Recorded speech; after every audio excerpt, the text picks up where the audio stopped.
Welcome to the Deep Leadership Podcast. Today I'm joined by Steve Blue. Steve is the president and CEO of Miller Ingenuity. He is an internationally recognized business transformation expert, media contributor, five-time author, and dynamic keynote speaker. His expertise lies in transforming company cultures through innovation and investments in workforce growth. Now, I'm excited to have him on the show to talk about the leader's role in business transformation. So, Steve, welcome to the show. Well, thanks, John. It's a pleasure to be here. Yeah, it's an honor to have you on the show, and I'm excited to meet you and to hear, just listen to your experience in this idea of business transformation, business growth, especially post pandemic. And I know a lot of people have sort of taken a breath of relief after the pandemic, but you're saying you're going to help us understand that it's not a time to breathe. We need to make sure we're prepared for the next big change that's going to happen in the workforce. Is that right? Absolutely. I mean, the pandemic was awful, but it's emblematic, in my view, of another crisis or another disaster. And if you've been in business as long as I have, you know that the next one is around the corner. I don't Exactly. know what it is. It may be a medical one, it may not be a medical one, but there's another crisis coming.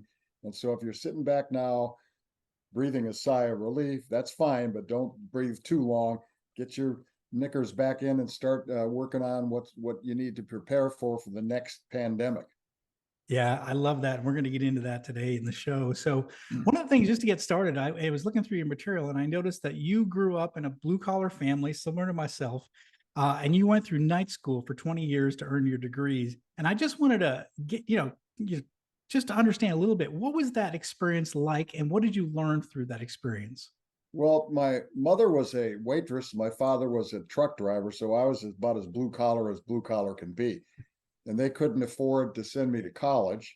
So I joined the Navy instead, which is something you'll identify with. Sounds familiar. And I spent 4 years in the Navy. And while I was in the Navy, I took a lot of USAFE courses. I don't know if they still have those or not, but they're basically the United States Armed Force Institute. So I built up, as many college credits as I could. And then after I got out of the Navy, I still couldn't afford to pay for college. So I went to night school and never got my undergraduate degree until I was 40. Wow. And then I never got my MBA until I was 52. Nice. So I sort of learned it the hard way and earned it the hard way.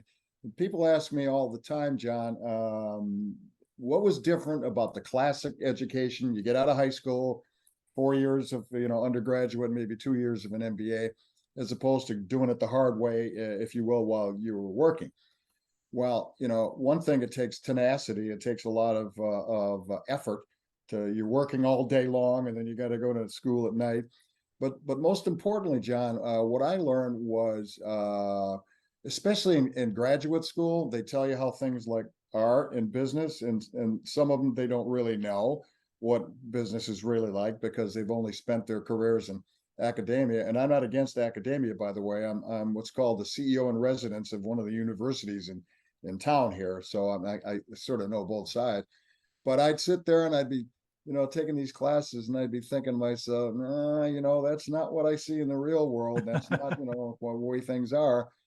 But it was a good molding and melding of a classical education and a real workforce experience. And so I was able to bring some of the workforce experience into the classroom as I was bringing classroom into the workforce experience. And I just think that made me a more well-rounded manager. Yeah, absolutely. One of the things I look for when I'm hiring people is I look for, I ask for people to give me an example of grit. Show me where you persevered through a challenge. And I actually do look for people who have, worked with workforce experience, who have got their degrees, going to night and doing it part-time and taking, 10 years to do it. Those are the people I actually want to hire because I know they have the tenacity to be part of my team, and they're not going to be stopped when things get difficult. So I do think it's a valuable experience. And I do look for that actually when I'm looking to hire people in my team, because I want people who aren't going to quit when things get hard. Well, that's a good thing to look for, John, because, life is hard. Yeah. There ain't no getting around it. And the business world is hard too. And so if people, unfortunately, some of the younger generation wants kind of the easy way out. And when they run into adversity or obstacles, it's like, oh, somebody else ought to fix this, or I'll give up on this.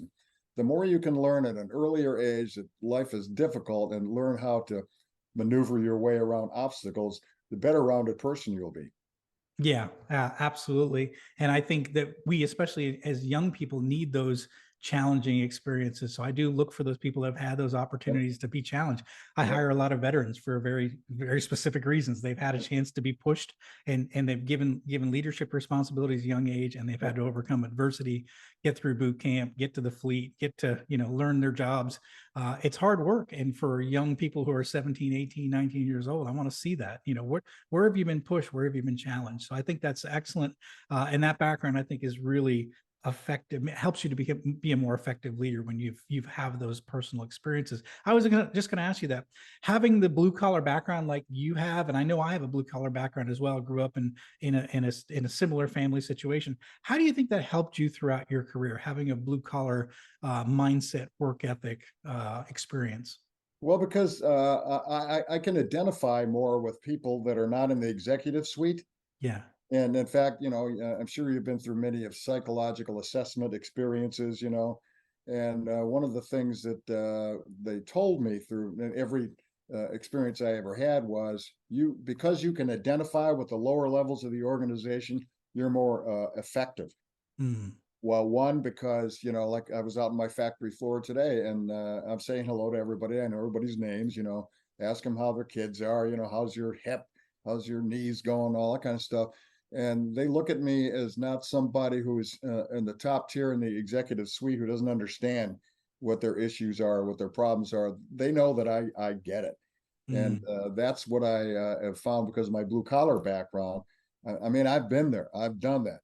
I worked in factories. I did a mail paper route, you name it, and I've done it. And so when I'm asking somebody to do something in my organization, it's not something that I haven't already done, and people know that. Powerful. Yeah, it's very Yeah, powerful. And I really, and again, I've seen the best leaders that I've ever worked with have got some sort of a blue collar work ethic, or have yeah, worked their way up from the shop floor, or, yep, worked their way through college. So I think those experiences are good. It helps you to relate to people better. And absolutely, does. I think that's great. So you often talk to what I call Rust Belt CEOs. Yeah. And what's some of the messaging that you give to these guys that are leading businesses that are in older industries? Yeah. Well, I'll give an example. My third book was called American Manufacturing 2.0: What Went Wrong and How to Make It Right. Mm. That wasn't the title that I wanted. It was a big publishing house, and you know how that goes. Yeah. They tell you what your title is going to be, and then you either take it or you don't. What I wanted to call it was Fat, Dumb, and Happy CEOs: What Went Wrong with Manufacturing. Yeah. And they didn't like that, fine, so they won. But anyway, what I was stressing in that book, and other things that I've written, is that if you're a Rust Belt CEO, especially, it doesn't take a rocket science to look at the growth curve of all your product lines. They're all on the downside, Yeah. and if you want to put the math to paper, you know when you're going to go out of business. And Mm. so, what are you waiting for? Why don't you start getting into? And my fifth book was all about how a Rust Belt company can become a high tech company, as I've done. And I said, what you need to do is you need to start innovating, developing higher technology products with higher margins, with fewer competitors. And Rust Belt CEOs, they're all going to die. Rust Belt Mm. companies, they're all going to die. It's just a matter of time. And that's what I preach to CEOs all the time: is what are you waiting for? Yeah. Well, who knows? Some of them are waiting for retirement, hoping to God that they get there. Some of them are afraid to tell their boards that maybe things aren't the way they could be or should be, or the way the boards think it should be, or shareholders. And so that's my main message: is nobody can live in the Rust Belt forever. It's a matter of time. Yeah. It's similar to my message. I talk about in my books, this idea of running towards the fire. Leaders, you're a former Navy guy. We're all trained as firefighters, right? We're Yep. trained. Well, You can't call 911 on a submarine or a ship, right? So yeah. you are 911. So Yeah. so when there's a problem, you run towards it, not away from it. And what I noticed in my 22 years in corporate was that a lot of people in big companies tend to walk away from problems. They see a problem and they don't want it to affect their career. They don't Yep, want to get their hands dirty. It's like, well, everything's fine. I'll just leave yep, it alone. I'm not going to mess with it. And yep, that's, like you said, over time, that's when these small problems or these small shifts in the industry or these small changes in yep. competition, these are the ones that are going to actually cause the destruction of your company. Same thing, a destruction of a ship, if you don't attack them and take action on it early on. So it's a Yep. different message, but it's the same sort of concept of taking action to make sure you don't become obsolete. Well, it is, because ignorance is not bliss. It just Right, isn't. In the right. business world, ignorance is not bliss. It catches up to you sooner or later. There's another aspect to that, John, is people generally, and I talked about this and I write about this, people generally don't like conflict. Hmm. I don't like it either, right? I don't like it in my family. I don't like it in my business. But conflict, unresolved conflict, unrecognized conflict, and conflict that's not addressed kills businesses.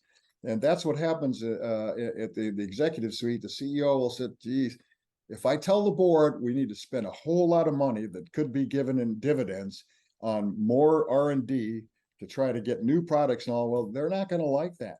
And Yeah. then the next thing they're going to say is, well, why do we need to do that? And if I tell them the truth, we're going to be out of business in X number of years. They're not going to like that at all. So therefore, they never address it, and that's just what kills businesses.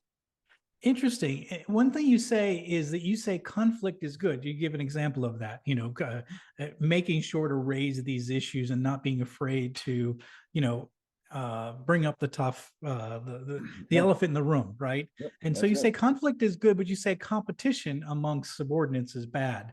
So it's Mhm. kind of interesting. I love that juxtaposition. So conflict is good, competition is bad. Maybe explain a little bit more about that. Yeah, that's an interesting question. You know what? The competition should be with the outside, Yes. Yeah. not the Yeah. inside, right? Yeah. And I've worked for people before that pitted their subordinates against each other. Mm.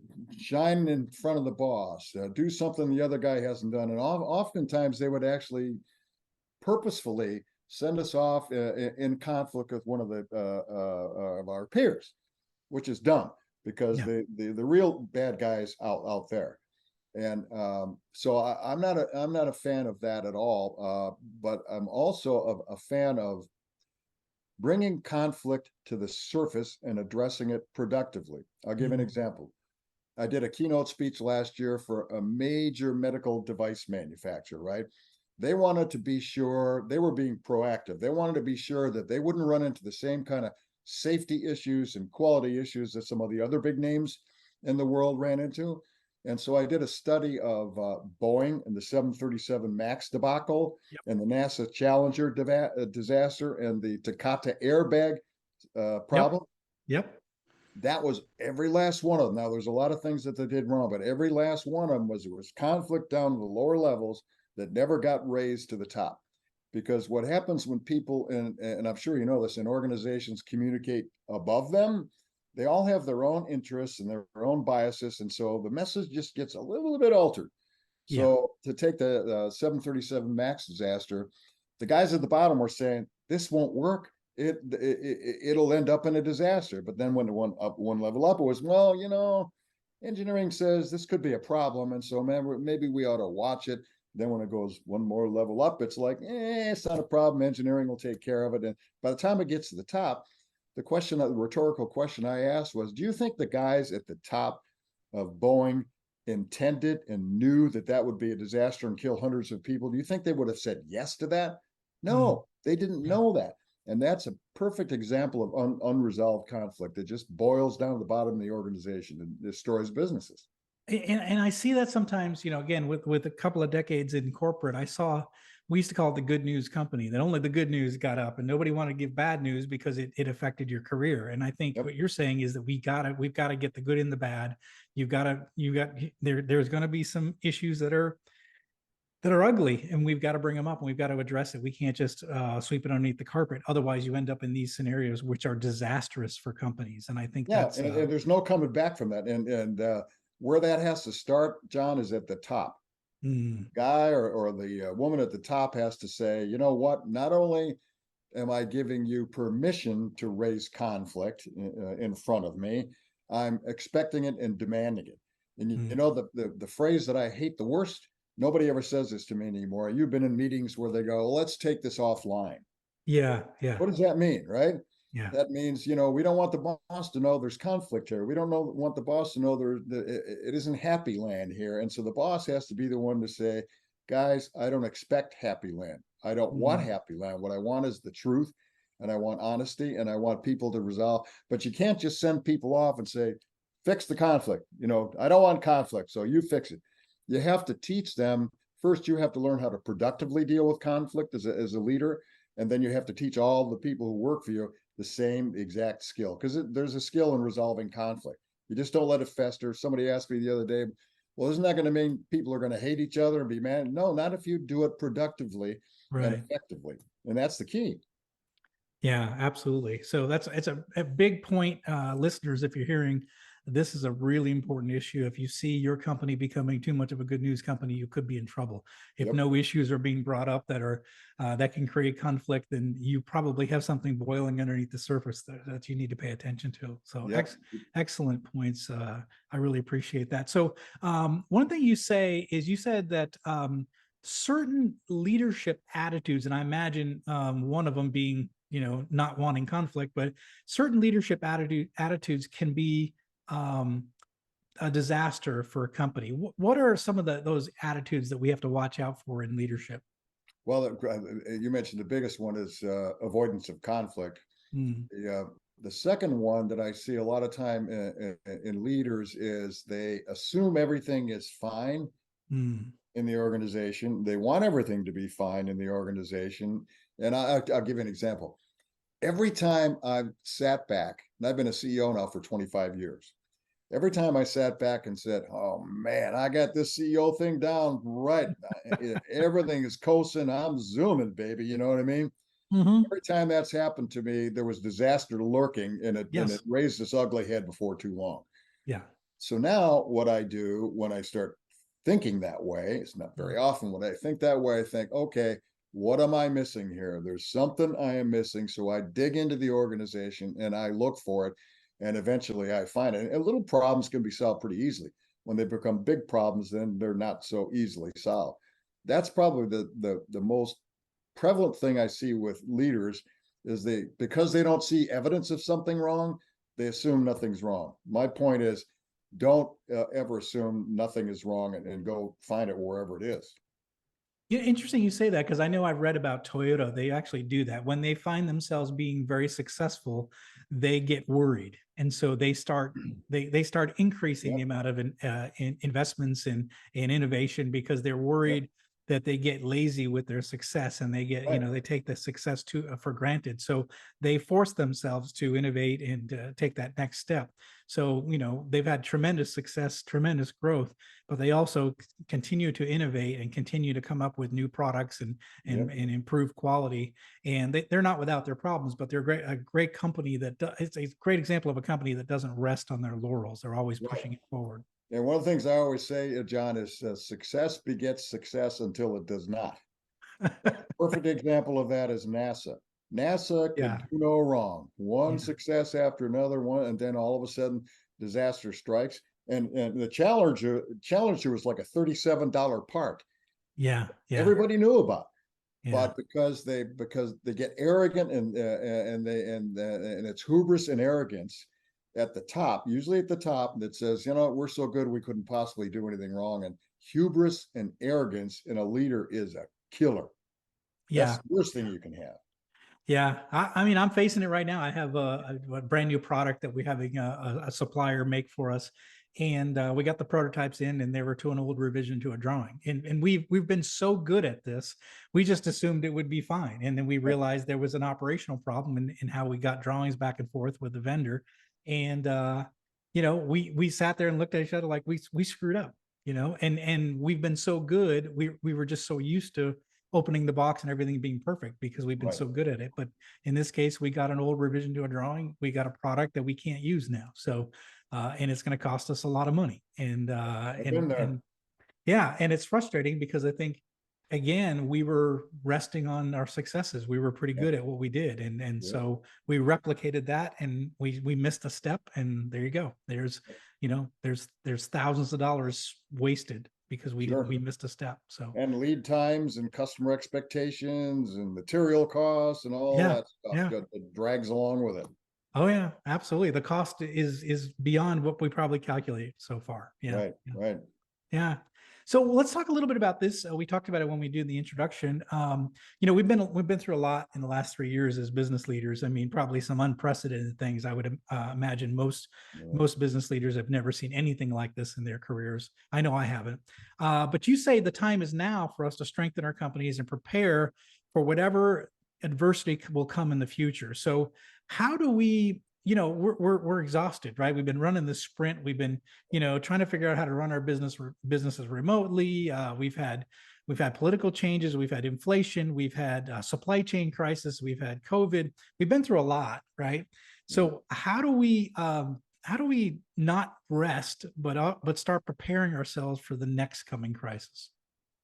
Well, John, I'm not that smart, but I know a lot of things. Not because I'm smart, because I've been around for a long time. I've been in leadership in manufacturing for almost 45 years. I've been a CEO for 25. I've been the C-suites for, I don't know, 35, something like that. So I've seen a lot. I've seen a bunch of recessions. I've, of course, seen the pandemic. I've seen all the ups and downs. Any business that can have ups and downs in the last 45 years, I've seen it.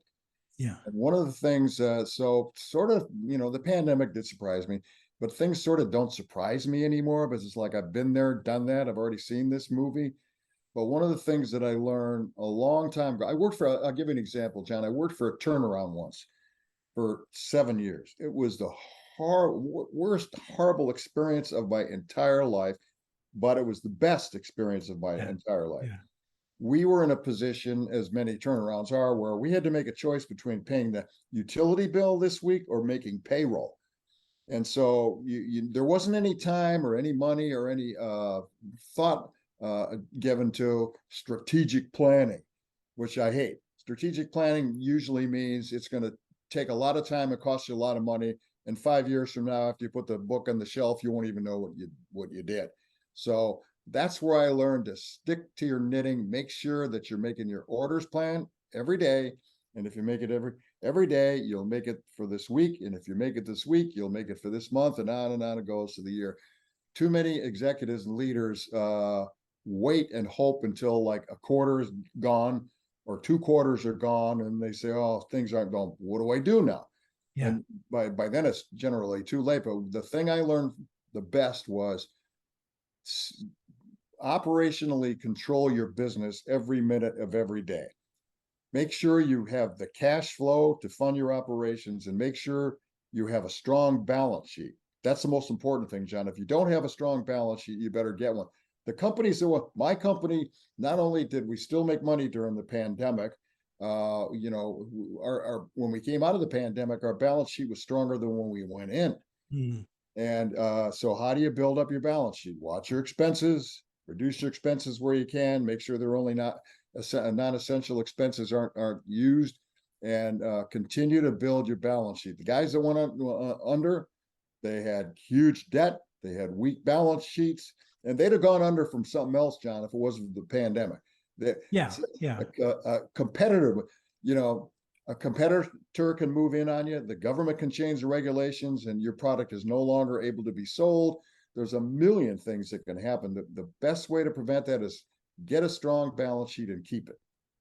It's almost like what were they saying early on in the pandemic, that the people that were less healthy were more at risk, right, from the disease. It's almost like that with a company. The Mhm. more unhealthy you are, the more likely you're going to get Yep, impacted by uncertainty and yep, shifts in the market and pandemics and all these sort of things. So the idea of be healthy, run a healthy business, have good cash flow, have a yep, good balance sheet, yep, have a plan that you're moving forward with. And like you said, don't wait.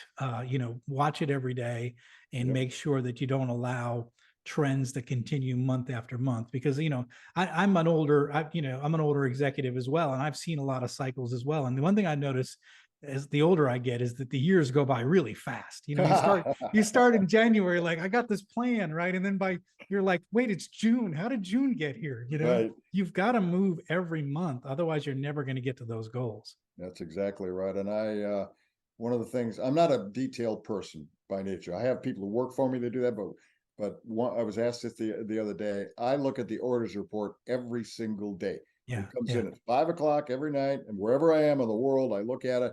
And if that orders report isn't in by 5:15, John, I'm asking questions. Where the hell is my orders report? Yeah, yeah. Well, I do the same, and I do, obviously I have a cash flow forecast, but I do it every week. So I know my ins and outs every week. I know what Yep. to expect every week. I know Yep. what's coming and going. I know where the orders coming in. I know what the hit rate is. I mean, I just know like Good for you. it's the pulse of the business. I'm feeling the pulse, I guess is the best way to say it, and so Well, that you can quickly react when you see something that's not right. one of the reasons you are that way, John, is because you started your own business. This is like real money for you, right? This is Oh, like it's real real money. money. I know. Yes, yeah, You yeah. get in these bigger corporations, and it's not like it's like playing Monopoly. It's not Yeah, like real yeah, money. They don't act like their lives are on the line. Your life is on the line if you're yeah, not watching this business very carefully. And that's the way I have been since I worked for that turnaround. It's like my life is on the line, and so I guard it I guard it with everything I've got. absolutely. Yeah, cash is king, especially in a startup business as That it is. as an entrepreneur. That it I is. in corporate, I ran 8 different manufacturing businesses in corporate, and it was like you said, it was monopoly money. Cash flow. Yeah. I had to do a cash flow report every month, but that wasn't important. No, EBITDA was what they were really truly measured on. exactly right. That's exactly right. Orders EBITDA. growth and EBITDA. Are you hitting those objectives? When I became an entrepreneur, EBITDA is nice, but Yeah. the cash flow better be right. If you want So to sell, EBITDA is nice. And if you want to survive, it's cash flow. exactly. Yes, exactly. That's what I've learned as well. Yep. So when we're talking about business transformation, when we're talking about making sure that we don't get lulled into a sense of complacency, what's the leader's role in business transformation? It has to start there Hmm. because, you see, I can't remember what this fad was called. It was bottom up, top down. I said, I don't know. The transformation has to start from the bottom. Yeah, That's, yeah. I won't use the phrase on your podcast that I'm thinking about. It has to start from absolutely at the top. A number of years ago in this company, I've done this more than once. I felt the company was not innovative enough, Hmm. and so a lot of leaders ago, innovate. I want you guys to innovate. Damn it, innovate. And then they walk away and they go, they'll wait for the next quarterly meeting and find out that nothing happened, and then they're surprised. And what I did is I said, okay, we're going to innovate in this company. And so I'm going to bring in an innovation expert and teach every single employee in the place how to innovate. Every single employee, not just the engineers. That's like kind of their job. They're supposed Hmm. to be doing that. Factory workers, office workers, everything. And I brought in, people thought I was crazy. I brought in the guy that used to be the chief creativity officer for the QVC network. Oh wow. Yeah, that's what people say. They go, oh, wow. And when I'm in an audience doing a keynote speech, I say, "Does anybody ever heard of the keynote of the QVC network?" A few guys would raise their hands, and all the women would raise because it's a shopping Yeah. network, right? Well, under this guy's tutelage, they were like a couple of $100 million in sales, and when he left, they're 3 or 4 billion. Okay, it wasn't all him, but it was a lot him. And so I brought him in and I had him teach every single employee the principles of innovation, starting with the building blocks of brainstorming. How do you brainstorm? How do you do that productively? And I taught every single employee in the place. And then he'd come back every couple of weeks and we'd give them assignments and he'd teach them more and get more sophisticated, more sophisticated. But it was a effort beginning at the top. People knew I was serious about it because I was bringing this guy in every week. And then I started incentivizing our innovation heroes. So what most organizations do, John, because you've been in big organizations, they have all these departments and they've got cross conflict and their purposes are not the same. Their goals are not the same. They fight for resources and all that kind of stuff. So if you want something to be successful as a leader, throw everything you got at it. What do you got? You got incentives, you got compensation, you got promotions, you got hiring practices, you have recognition and reward. And we used to reward our innovation heroes like you wouldn't believe. We'd give them incentives, we'd publish a full page ad in the newspaper with their pictures in it, commending them for what they had done. And by the time about 2 or 3 years into this effort, it started to stick. People were doing it by themselves. When we Yeah. started off, we'd say, we want you to solve this problem. We want you to work on this. And then 2 or 3 years later, they just started doing it all on their own. And one day somebody came up to me in the factory and they said, we really love this innovation stuff. We'd do better if we had a dedicated space where we could do nothing but that in. And I said, let me make sure I understand this. You want me to take a place in my factory and in my building that actually makes money, and you want me to turn it into a think tank? And I said, I love the idea. So I spent $500,000 on it, what we call I call it a Google-like campus in a factory. $500,000 on that space built to be conducive to thought. And now people just come in there whenever they want and do whatever they want. And I often get asked, what's the return on that? Well, I can tell you, I've had some really big hitters and a million little ones, because we're doing process, we're doing product, we're not restricted to the engineering department. And so that's the key: is the leader has to be directly involved in the effort. You just can't delegate that. Well, I think you're setting the tone, right, for the organization. It's not just words, it's actually you're following through with actions, resources. Right. You're following up on a regular basis. You're rewarding the people who are stepping forward and living the culture that you want. So you're establishing that this is the way we're doing business. And Yep. I think that's why, I often say that leadership matters. And I think that's an example of where when you say we need to change, you then take the action to make the change. You don't Yep. just say, I Yep. expect it to be changed and I'll see you next quarter, right? That's Which I what do happens. see. I saw a lot of leaders do that I do in that. my corporate life. Is they would just say it was just, it was words, but it wasn't action. So you have to have your actions match what your words are. Well, it was. I worked for a guy one time. We'd be in a meeting. I was a divisional vice president. There'd be 6 or 8 of us in there, everyone trying to blame the other guy for why things weren't working right. Yeah. And he'd sit there and he'd say, okay, so what's your number going to be this month? It could be manufacturing, could be anybody. And he'd say, I don't like that number. He says, you leave the meeting and you come back to me when you have a better number. I mean, that's, leadership by decree. It's awful. I mean, that's what they do. And then of course the guy'd come back with a better number. And then the Yeah. boss would be surprised, and the better number was nothing but a mirage. Yeah, it was his number. Yeah, I always say that if I come back to you with a different number, it's going to be your number, not my number. You Right. know, and Exactly. and I don't believe in it, but you want a different number. Here's the different number. I'll give you one. I don't think I can get there, but No. the number I gave you is the number I thought we could get to. Yeah. Oh yeah, And that dance every year was always. oh, it was hard. I hated that. And you got like my Same. sales guy, my head sales guy, I tell him, look, if there's going to be any sandbagging to be done, I will do it with the board. Okay. So Yes. you give me what you really think you can do. I don't give me the stretch business. If you got a good person who's committed to the organization, he'll stretch all. You don't have to tell him to do that. Right. I Right. always tell him, just give me your number. And then of course I'll sandbag it with the board, because that's, you have to have some slush there. But I always give people permission to tell me the truth.